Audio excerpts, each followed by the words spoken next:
ஒரு 2000 ரூபாய்க்கு எம்ஜிஆர் மாதிரி ஒரு தொப்பியை வாங்கி மாட்டிக்கிட்டு, ஒரு 1000 ரூபாய்க்கு ஒரு கண்ணாடி வாங்கி மாட்டிக்கிட்டு, 4 நாள் கர்ச்சிப்பை கையில வச்சுட்டு அவர் மாதிரியே போஸ் கொடுக்குறீங்க. வெக்கமா இல்ல? அவசரப்பட்டேடா. 2011ஆம் ஆண்டு வடிவேலுவின் தேர்தல் பிரச்சார பேச்சை அவ்வளவு எளிதில் யாரும் மறந்திருக்க மாட்டார்கள். குறிப்பாக விஜயகாந்தின் உண்மை விசுவாசிகள் கண்ணை மூடினால் கனவில் கூட வடிவேலு திட்டிச் செல்வதுதான் நினைவிற்கு வரும். நேத்து முந்தானது ஒருத்தன் கட்சியை ஆரம்பிச்சுட்டு நாளை கழிச்சு முதலமைச்சர் போறேன்னு அவன் அருமை வறுமைக்கு ஆபத்து வந்துரும் போல் இருக்கடா. செல்லும் இடமெல்லாம் திரண்ட மக்கள் கூட்டத்திற்கு மத்தியில் தன்னை திரையுலகில் கைதூக்கி விட்ட நன்றி கடன் மறந்து விஜயகாந்தை வாய்க்கு வந்தபடியெல்லாம் வசை பாடினார் வடிவேலு. அவருக்கு பேர் வச்சுக்காங்க, சொல்லக்கூடாது. கேப்டனா? கேப்டன் எது கேப்டன்? தண்ணியில மிதக்கிற கப்பலை ஓட்டுறவனுக்கு பேர் தான்டா கேப்டன். எந்நேரமும் தண்ணியில மிதக்கிறவனுக்கு பேரு கேப்டன் கிடையாது.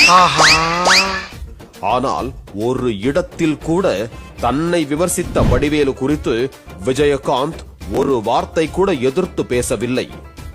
2011 தேர்தல் முடிவு வெளியாகி விஜயகாந்த் எதிர்க்கட்சி தலைவராக சட்டமன்றத்திற்கு சென்றார்.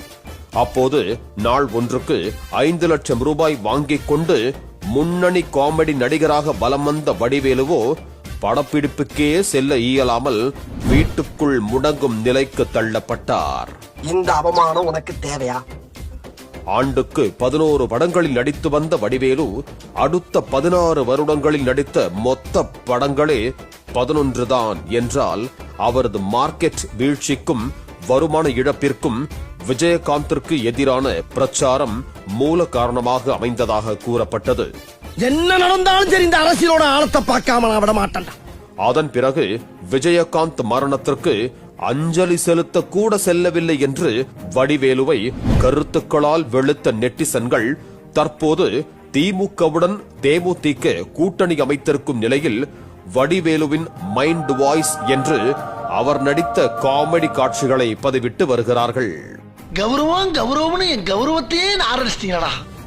ஏற்கனவே தேமுதிகவோடு வடிவேலுவுக்கு வாய்க்கால் தகராறு இருக்கும் நிலையில் வடிவேலு எப்படி ஆதரித்து பிரச்சாரம் செய்வார் என்றும், ஒருவேளை ரொம்ப நல்லவன்னு சொன்னால் வடிவேலு கூச்சப்படாமல் பிரச்சாரத்துக்கு சென்று விடுவார் என்றும் கலாய்த்து வருகிறார்கள். இவன் ரொம்ப நல்லவன் ஒரு வார்த்தை சொல்லிட்டாங்க. நடிகர்களில் யாருக்கு படத்தில் தாங்கள் நடித்த காட்சிகள் பொருந்துகிறதோ இல்லையோ, வடிவேலுவின் வாழ்க்கையில் நடக்கும் சம்பவங்களும் படத்தில் நடித்த காட்சிகளும் பக்காவாக பொருந்தி போகிறது என்கிறார்கள் திரை உலகினர். சரியா? உங்க வீட்டு பிள்ளையா நினைச்சு எல்லாரும் என்னை மன்னிச்சிருங்க.